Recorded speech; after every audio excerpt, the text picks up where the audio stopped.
Hello friends, मैं नीरज कुमार आपका स्वागत करता हूं। आज हम लोग पढ़ेंगे भारतीय संविधान के आपात उपबंध के बारे में। आपात उपबंध ये बताता है कि राष्ट्रपति किन किन परिस्थितियों में देश में आपातकाल की उद्घोषणा कर सकते हैं। आपात उपबंध का वर्णन संविधान के भाग 18 में है और इसका विस्तार अनुच्छेद 352 से लेकर के 360 तक में है। सबसे पहले हम लोग अनुच्छेद 352 के बारे में जानेंगे। अनुच्छेद 352 जिसे कि राष्ट्रीय आपात के नाम से जाना जाता है, वास्तव में संविधान में राष्ट्रीय आपात करके कोई शब्दावली नहीं है। अनुच्छेद 352 को संविधान में जिस नाम से जाना गया है उसको कहते हैं आपात की उद्घोषणा। अनुच्छेद 352 के तहत किन किन कारणों से देश में राष्ट्रीय आपातकाल की उद्घोषणा की जा सकती है, वो कारण 3 है। एक है युद्ध, दूसरा है बाह्य आक्रमण तथा तीसरा है सशस्त्र विद्रोह। वास्तव में सशस्त्र विद्रोह को 1978 से पहले आंतरिक अशांति के नाम से जाना जाता था। 1978 में संविधान में 44वां संशोधन आया और उसके बाद से आंतरिक अशांति का नाम परिवर्तित होकर के सशस्त्र विद्रोह के नाम से जाना जाने लगा। जब कभी भी हमारे देश के राष्ट्रपति देश में राष्ट्रीय आपातकाल की उद्घोषणा करते हैं तो उसका आधार क्या होता है? उसका आधार ये 3 हो सकते हैं। अर्थात जब कभी भी देश के राष्ट्रपति को लगे कि हमारे देश में युद्ध या बाह्य आक्रमण या सशस्त्र विद्रोह के कारण सुरक्षा में संकट की स्थिति है, तो राष्ट्रपति अनुच्छेद 352 के तहत देश में आपातकाल, राष्ट्रीय आपातकाल की उद्घोषणा कर सकते हैं। जब कभी भी देश में अनुच्छेद 352 के तहत राष्ट्रीय आपातकाल की उद्घोषणा होती है तो उसका विस्तार कहाँ कहाँ तक होता है? तो ऐसे आपातकाल का, राष्ट्रीय आपातकाल का विस्तार पूरे संपूर्ण भारत में हो सकता है, पूरे देश में हो सकता है, या भारत राज्य के किसी विशेष क्षेत्र में हो सकता है, किसी विशेष भाग में हो सकता है। राष्ट्रीय आपातकाल की समय अवधि क्या होती है, समय सीमा क्या होती है? अगर राष्ट्रीय आपातकाल बिना संसद के अनुमोदन के लागू हुआ है तो इसकी समय सीमा 1 महीने की होती है। अगर राष्ट्रीय आपातकाल संसद के अनुमोदन मिलने पर लागू हुआ है, अर्थात लोकसभा एवं राज्यसभा के अनुमोदन मिलने पर लागू हुआ है, तो इसकी समय सीमा 6 महीने तक होती है। अर्थात राष्ट्रीय आपातकाल 6 महीने तक जारी रहेगा और प्रत्येक 6 महीने में पुनः संसद का अनुमोदन लेकर के, अर्थात लोकसभा एवं राज्यसभा का अनुमोदन लेकर के राष्ट्रपति जी राष्ट्रीय आपातकाल को अनंत काल तक जारी रख सकते हैं। फ्रेंड्स, हम लोग जानते हैं कि लोकसभा विघटित होती है लेकिन राज्यसभा विघटित नहीं होती। तो ऐसी भी परिस्थिति आ सकती है कि राज्यसभा आपातकाल के अवधि को 6 महीना से बढ़ाने का संकल्प पारित कर दे, लेकिन उस समय लोकसभा विघटित रही हो।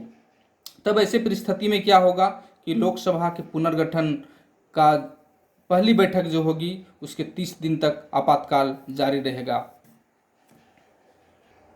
और अगर इन 30 दिनों के अंदर लोकसभा का अनुमोदन मिल जाता है तो आपातकाल फिर से जारी रहेगी नॉर्मली, और अगर लोकसभा अनुमोदन नहीं देती है तो आपातकाल बैठक के 30 दिन तक ही जारी रहेगा और 30वें दिन में ऑटोमेटिक खत्म हो जाएगा। फ्रेंड्स, इस स्थिति को हम लोग समझते हैं। मान लीजिए किसी पॉइंट ऑफ टाइम में लोकसभा विघटित रही हो, लेकिन राज्यसभा ने यह संकल्प पारित कर दिया है कि 6 महीने तक, 6 मंथ्स तक आपातकाल को बढ़ाया जा सकता है। और ऐसे स्थिति में कभी ना कभी लोकसभा का पुनर्गठन होगा। मान लीजिए कि इस पॉइंट ऑफ टाइम में लोकसभा का पुनर्गठन हुआ। अभी तक आपातकाल की जो अवधि 6 महीने के लिए पारित किया गया है राज्यसभा के द्वारा, जो संकल्प पारित किया राज्यसभा में कि आपातकाल 6 महीने तक जारी की जा सकती है, उसमें लोकसभा विघटित था। अब मान लीजिए लोकसभा कुछ दिन के बाद किसी पॉइंट ऑफ टाइम में उसका पुनर्गठन हुआ, तो जिस दिन पुनर्गठन हुआ उसके 30 दिन तक आपातकाल जारी रहेगी। अगर लोकसभा कुछ अपना अनुमोदन नहीं देता है। अब यहाँ दो चीज़ हो सकता है, अगर लोकसभा अपना अनुमोदन दे देता है तो फिर आपातकाल जनरल तौर पर जारी रहेगा, यानी आपातकाल यहाँ तक चलेगा। फिर भी अगर अब आवश्यकता पड़ेगी आपातकाल को बढ़ाने के लिए, फिर लोकसभा और राज्यसभा का अनुमोदन लेकर के फिर 6 महीने के लिए बढ़ाया जा सकता है। लेकिन इस केस में यहाँ पर अगर राज्यसभा अनुमोदन नहीं देता है तो ऑटोमेटिकली 30 दिन जब खत्म होता है, यहाँ से पीरियड 30 दिन ये वाला, तब यहाँ पर के आकर के आपातकाल अपने आप खत्म हो जाएगा, आपातकाल की अवधि लैप्स कर जाएगी।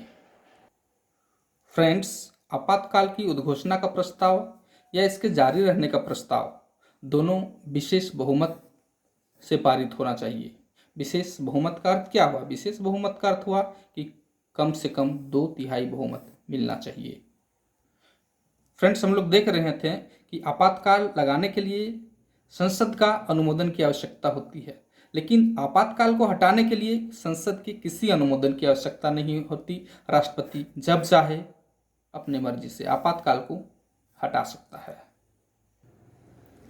यदि आपातकाल की जो समय सीमा निर्धारित है उस समय सीमा के अंदर संसद के द्वारा इसका पुनः अनुमोदन नहीं किया जाता है तो क्या होता है, निर्धारित तिथि पर आपातकाल स्वतः समाप्त हो जाता है। फ्रेंड्स, अब देखते हैं अनुच्छेद 353 क के बारे में। 353 क क्या बोलता है? 353 क बोलता है कि आपातकाल के दौरान राज्य सरकार जो शासन चलाता है अपना, वो केंद्र सरकार के निर्देश के अनुसार चलाता है। फ्रेंड्स, अब हम लोग देखते हैं अनुच्छेद 354 के बारे में। 354 बोलता है कि आपातकाल के दौरान, राष्ट्रीय आपातकाल के दौरान राष्ट्रपति जो हैं वो केंद्र और राज्य के बीच जो कर का वितरण होता है उनके नियम में संशोधन कर सकते हैं। जो कर का वितरण होता है, वितरण से जो संबंधित नियम है उस नियम में संशोधन कर सकते हैं। ये अधिकार राष्ट्रपति के पास रहता है राष्ट्रीय आपातकाल की स्थिति में। फ्रेंड्स, अब हम लोग देखते हैं 358 अनुच्छेद के बारे में। 358 अनुच्छेद बोलता है कि राष्ट्रीय आपातकाल अगर प्रथम 2 कारणों से हो, अर्थात युद्ध या बाह्य आक्रमण के कारण से, तो जो मौलिक अधिकार प्राप्त होते हैं हमको अनुच्छेद 19 के अंतर्गत, अनुच्छेद 19 जो हमको मौलिक अधिकार देता है वो अधिकार निलंबित किए जा सकते हैं। और अनुच्छेद 358 के अंतर्गत के द्वारा जो मौलिक अधिकार हमको मिलते हैं अनुच्छेद 19 में, वो मौलिक अधिकार 358 अनुच्छेद के आ जाने पर स्वतः निलंबित हो जाते हैं। इसमें राष्ट्रपति के अनुमोदन की आवश्यकता नहीं है, ये स्वतः निलंबित हो जाते हैं। इसमें राष्ट्रपति की उद्घोषणा की आवश्यकता नहीं है, अनुमोदन नहीं, उद्घोषणा की आवश्यकता नहीं है।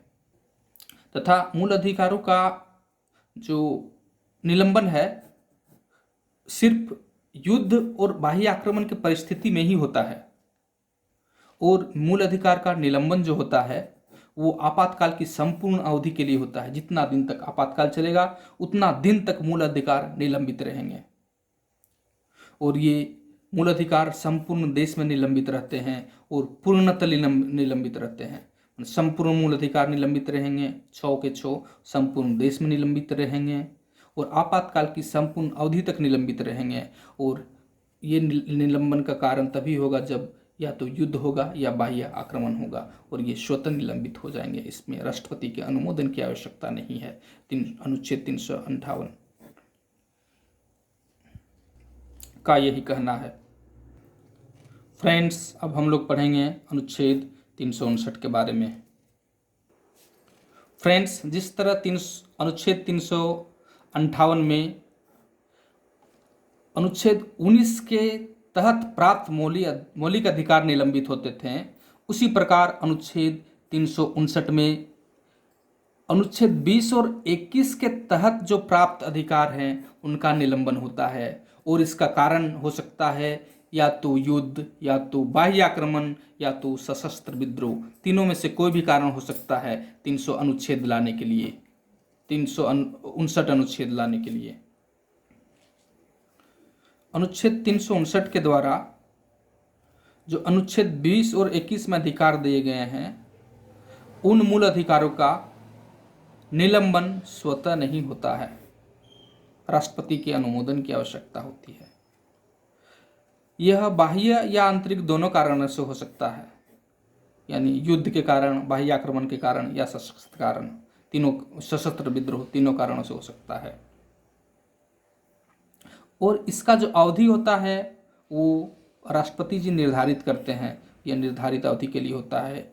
और इस अनुच्छेद के अंतर्गत मूल अधिकार का जो है निलंबन संपूर्ण देश में हो सकता है, या तो देश के किसी विशेष भाग में हो सकता है, देश के राज्य क्षेत्र के किसी विशेष भाग में हो सकता है, और ये निलंबित नहीं होते हैं, स्वतः निलंबित नहीं होते हैं।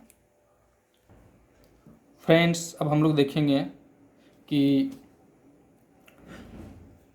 अनुच्छेद 352 के तहत राष्ट्रीय आपातकाल का प्रयोग आज तक कितनी बार हुआ है। तो अभी तक राष्ट्रीय आपातकाल का प्रयोग 352 अनुच्छेद के अंतर्गत 3 बार हुआ है। पहला बार तो हुआ है 26 अक्टूबर 1962 ईस्वी को, और इसका आधार जो था वो बाह्य आक्रमण था। इस समय क्या हुआ था कि चीन ने अरुणाचल प्रदेश पर हमला कर दिया था, और अरुणाचल प्रदेश उस समय नेफा के नाम से जाना जाता था, नॉर्थ ईस्ट फ्रंटियर एजेंसी के नाम से जाना जाता था। दूसरी बार जब अनुच्छेद 352 का प्रयोग किया गया, यानी राष्ट्रीय आपातकाल की उद्घोषणा की गई, वो की गई है 1971 ईस्वी में, और ये इसका आधार जो था वो युद्ध था, युद्ध के आधार पर इसकी उद्घोषणा हुई थी। इस समय पाकिस्तान ने भारत पर अघोषित युद्ध छेड़ दिया था, और ये आपातकाल कब तक चला था? ये आपातकाल 1977 तक चला था, लगभग 6 साल 3 महीना तक यह आपातकाल चला था। तीसरी बार राष्ट्रीय आपातकाल का प्रयोग हुआ है वो है 25 जून 1975 ईस्वी को, और इसका जो कारण था वो सशस्त्र विद्रोह था, और इस आपातकाल ये आपातकाल मार्च 21/2/1977 तक चला था। फ्रेंड्स, अब हम लोग अनुच्छेद 356 के बारे में जानेंगे, जिसको कि राज्य आपात या संवैधानिक आपात बोला जाता है। और इस आपात का जो कारण होता है वो राज्य में संवैधानिक तंत्र की विफलता होती है, या तो राज्य द्वारा केंद्र के निर्देशों का न मानना होता है। जब राष्ट्रपति को लगता है कि राज्य में संवैधानिक तंत्र जो है विफल है, या राज्य जो है केंद्र के निर्देशों का अवहेलना कर रहा है, तो वो राज्य आपात या संवैधानिक आपात की उद्घोषणा कर सकते हैं। उपयुक्त दोनों कारणों में से किसी कारण के आधार पर राष्ट्रपति जो हैं राज्य सरकार को भंग करके राष्ट्रपति शासन लागू कर सकते हैं। फ्रेंड्स, अनुच्छेद 356 के तहत राज्य आपात या संवैधानिक आपात की समयावधि क्या होती है? इसकी समयावधि बिना संसद के अनुमोदन का 2 महीना होती है। यदि 2 महीना के अंदर संसद का अनुमोदन प्राप्त हो जाता है तो 2 महीने की अवधि समाप्त होने पर राज्य आपात स्वतः ही समाप्त हो जाता है। फ्रेंड्स, यदि राष्ट्रपति शासन लोकसभा विघटित होने के समय जारी होती है, या लोकसभा 2 माह के भीतर ही घोषणा पत्र स्वीकृत किए बिना विघटित हो जाती है, परंतु राज्यसभा ने घोषणा पत्र को निश्चित समय के लिए स्वीकृत किया हो, तब क्या होता है? राष्ट्रपति शासन लोकसभा के प्रथम बैठक के 30 दिन बाद तक लागू रहेगा। दोस्तों, अनुच्छेद 356 के तहत राज्य आपात लोकसभा तथा राज्यसभा के अनुमोदन मिलने पर जो है 6 महीने तक जारी रहेगा, तथा प्रत्येक 6 महीने में इसका पुनः अनुमोदन लेकर इसको 3 साल तक बढ़ाया जा सकता है, जबकि राष्ट्रीय आपात को हम लोग अनंत काल तक बढ़ा सकते थे। अगर 6 महीना पूरा होने के पहले लोकसभा विघटित हो जाता है तथा राज्यसभा राष्ट्रपति शासन को 6 महीने से बढ़ाने का अनुमोदन कर देता है, तब क्या होगा, लोकसभा के पुनर्गठन के जो पहला बैठक होगा उसके 30 दिन तक राष्ट्रपति शासन लागू रहता है। और अगर इन 30 दिनों के अंदर में लोकसभा अनुमोदन कर देगा तो राष्ट्रपति शासन एज इट इज जारी रहेगा, और अगर लोकसभा अनुमोदन नहीं करेगा तो राष्ट्रपति शासन जो है 30वें दिन में अपने आप समाप्त हो जाएगा। फ्रेंड्स, अभी तक अनुच्छेद 356 का प्रयोग कितनी बार हुआ है, अर्थात राज्य आपात का प्रयोग कितनी बार हुआ है? लगभग 120 बार हो चुका है। फ्रेंड्स, समझ लीजिए कितना ये आपत्तिजनक और विवादास्पद बात है। पहला जो राज्य आपदा हुआ वो 20 जून 1951 को हुआ, पंजाब में हुआ। दूसरा जो हुआ 1959 ईस्वी में केरल में हुआ। तीसरा जो हुआ 1977 ईस्वी में 9 राज्यों ने राज्य आपदा लागू किया और राष्ट्रपति शासन 9 राज्यों पे लगा। इस समय क्या हुआ था, जनता पार्टी ने जनाधार समाप्त होने का तर्क देकर के क्या किया, सरकार को भंग कर दिया था। फिर देखिए 1980 ईस्वी में फिर जो है अनुच्छेद 356 का प्रयोग किया गया और राज्य आपदा घोषित किया गया और राष्ट्रपति शासन उस समय 9 राज्यों में लगा। इस समय क्या किया था, कांग्रेस ने जनाधार समाप्त होने का तर्क देकर के सरकार को भंग करा दिया था। फिर 1992 में 4 राज्य में राष्ट्रपति शासन लगा। इस समय क्या हुआ था, 1992 में बाबरी मस्जिद जब विध्वंस के पश्चात क्या हुआ, भाजपा शासित राज्यों में धर्मनिरपेक्षता के विरुद्ध कार्य करने का तर्क देकर के राष्ट्रपति शासन लगा दिया गया था और सरकार को भंग करवा दिया गया था, जिस कारण राष्ट्रपति शासन लगा। फ्रेंड्स, अभी तक राष्ट्रपति शासन का प्रयोग 120 बार से ज़्यादा बार हो चुका है। चूंकि अनुच्छेद 356 का प्रयोग 120 बार से ज़्यादा बार हो चुका है, इसलिए ये बहुत विवाद में है और आलोचनात्मक है। तो इस विवाद को और आलोचना को सुलझाने के उद्देश्य से अनुच्छेद 356 में सुधार करने के संबंध में 2 आयोग का गठन किया गया था। ठीक है, और ये 2 आयोग कौन कौन से थे? एक तो है राजमन्नार समिति और दूसरा है सरकारिया आंदोलन। फ्रेंड्स, अब हम लोग देखेंगे अनुच्छेद 360 के बारे में, जिसको वित्तीय आपात के नाम से जाना जाता है। इसका कारण क्या हो सकता है? अगर भारत में या इसके राज्य क्षेत्र के किसी भी भाग में वित्तीय अस्थायित्व या साख में संकट हो तो राष्ट्रपति इन आधार पर राष्ट्र में वित्तीय आपात की घोषणा कर सकती है। फ्रेंड्स, इसी के साथ हमारा वित्तीय आपातबंद का चैप्टर समाप्त होता है। फ्रेंड्स, आप इस वीडियो को लाइक करिए, सब्सक्राइब करिए और जितना हो सके दोस्तों में शेयर करिए। और अगर आप कुछ अपना राय, अपना ये व्यू रखना चाहते हैं तो कृपया कमेंट करके हमें बताइए। धन्यवाद।